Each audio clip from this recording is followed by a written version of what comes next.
Press conference of the NATO Chairman of the Military Committee, Admiral Cavo Dragone. Please put your phone on silence, and when asking questions, state your name and your outlet. First of all, the Chairman will have some opening remarks. I didn't know it. Yes. Okay, good afternoon. Thank you for being here, and thank you for waiting. Because, I mean, it has been the longest one I've ever had in my life. This is my first press conference as chair, and I'm pleased it comes at the close of such a substantial and forward-looking session with the Chief of Defense. After nearly 4 months in this tenure, I can confidently say that I have found NATO healthy and stronger. Stronger in purpose, but in coordination and in resolve. That strength is built on shared responsibility and, frankly, I renew sense of urgency.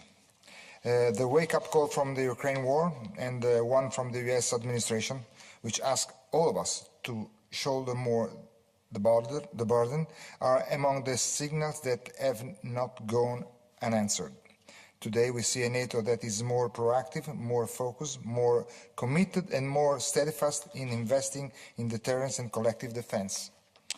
A tight, solid alliance where the responsibility must and will be shared in a fair way for a stronger approach to security, stability and peace. As we gather in the context of a world full of uncertainties, it is also important to remember that focusing too much on uncertainty can sometimes become an excuse for inaction. Yes, we are living through a time of shifting geopolitics, where new challenges seem to appear almost daily. But there are plenty of certainties in global security that we cannot ignore. On top of the list, the aggressive expansion of Russia, the destabilizing presence of China in strategic areas, terrorism, and the threat of cyber attacks, without forgetting the competition in the Arctic and in space. These are clear and present danger and challenges.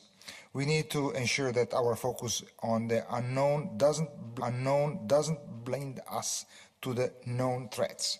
Our adversaries are not standing still, and they could very well attempt to exploit what it might be perceived as weakness, but is actually one of our core strengths, the array of perspectives that we bring to our discussions. Our different points of view are and must remain a source of resilience, never a vulnerability to exploit.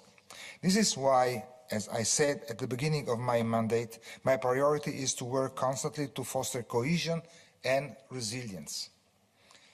This military committee meeting was a vivid demonstration of NATO's unity and our commitment in tackling the challenges of today's security environment.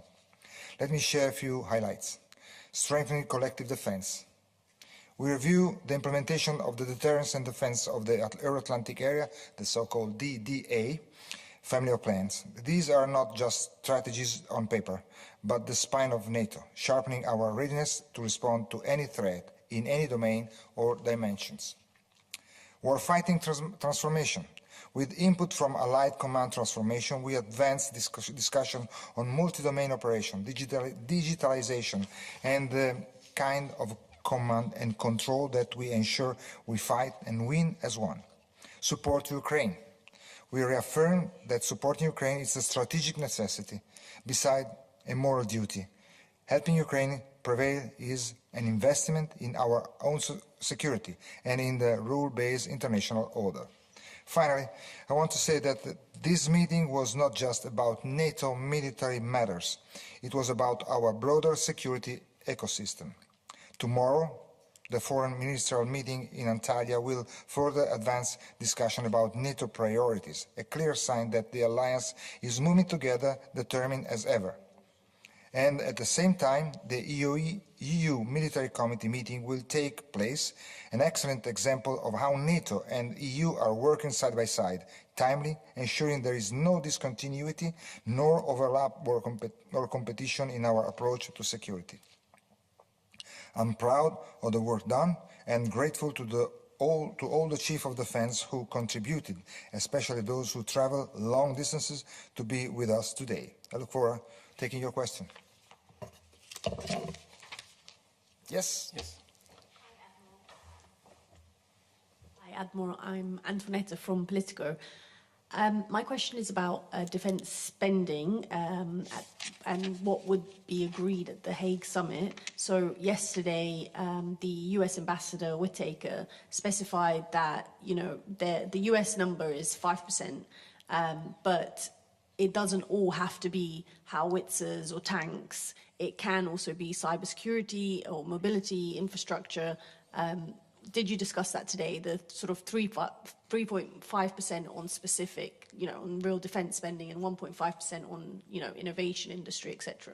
Okay, I heard that too. I mean, because I'm part of the public opinion too. But we didn't talk about this today. As a matter of fact, just try to figure that. I mean, as military, we are what we call the end user. So, I mean, the approach is more generic. I mean, we define, what was the threat, what we are looking for. Then we draw and approve the plans. From the plans, we got what we need to fulfill and to make the plan executable. And then whatever we need, is what we expect to be provided to us. 5%, 3%, 2%, whatever. I just can't, speaking about number, we don't speak about number, but I just can tell you that something for sure, 2% is not enough for what we need, for what we, identify of what are the needs in terms of personnel and equipment to face the threat through plans and capability targets. So, what we are asking for is capabilities. And then with that, we will be ready to face the threat. And we are not just stuck to numbers. The only thing I can tell you that 2%, which was something that we have been talking about up to, months ago, it's not enough for anybody. And there is a general increase, in defense spending, which is the message that we got and that we are honoring all the nations. Somebody quicker and somebody else just following, but everybody is just heading that direction. Yep. Sì, buongiorno Ammiraglio, parlo in italiano. Innanzitutto mi felicito per la sua nomina e mi complimento per la sua attività importante anche per un paese come l'Italia. Avrei due questioni. La prima, a livello di opinione pubblica si ha l'impressione che gli Stati Uniti vogliano disimpegnarsi in parte dalla NATO, quindi vorrei sapere qual è la sua posizione, la sua risposta a questo proposito. Poi, dal punto di vista anche legato a questo eventuale un po' disimpegno o leggero ritiro degli Stati Uniti, c'è l'esigenza di costituire un pilastro europeo di difesa nell'ambito, se possibile, della NATO. Ecco, a livello militare penso che l'esperienza ci sia, non sia un grosso problema questo a realizzarlo. Mi chiedo se però a livello dell'industria lei vede, la volontà di fare dell'economia di scala sui sistemi d'arma e di fare un'industria europea, una politica di industria europea della difesa che sia effettiva e in termini anche accettabili. Grazie. If you don't mind, I will answer in English so we can share with everybody. The game is, from the answer, you must go back to the question. Okay, that's the challenge. By the way, first part, we don't have any indication of any kind of disengagement from United States. We have been talking at a higher level than mine. With SecGen, Secretary General, and U.S. President. They have been talking, and there is no sign, no indication, no anything, just giving us the idea that they won't disengage. The thing is that probably there could be a reorientation toward some other direction, because one member, let's talk it generally, one member of the alliance realized that there is a threat coming from somewhere else. So it is normal for a mature and a strong alliance like we are, that this nation is going to face this kind of threat, reorienting some assets there, and totally with flexibility and totally normally, the alliance is just, readapting and just taking care of what could be eventually the gap left by the ally who's just looking in another direction or going to another direction. Also because, let's talk it clearly, Indo-Pacific, whatever it occurs there have some effect on our area of responsibility and vice versa, of course. So I'm expecting that if there could be this kind of reorientation, we will react and we will just rebalance everything, and we, the other nation will take charge and just cover and fill the gap that the one who's directing his energy somewhere else is doing for the benefit of the alliance too. This is one point.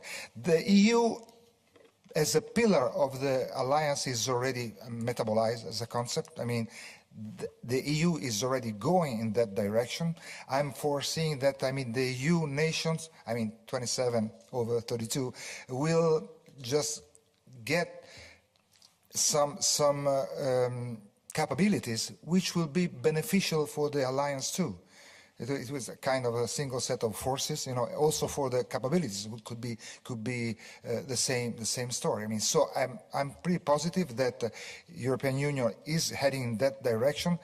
European Union got let's call it the cold shower or the wake-up call from the US administration, so they react, quicker to get to the point quicker.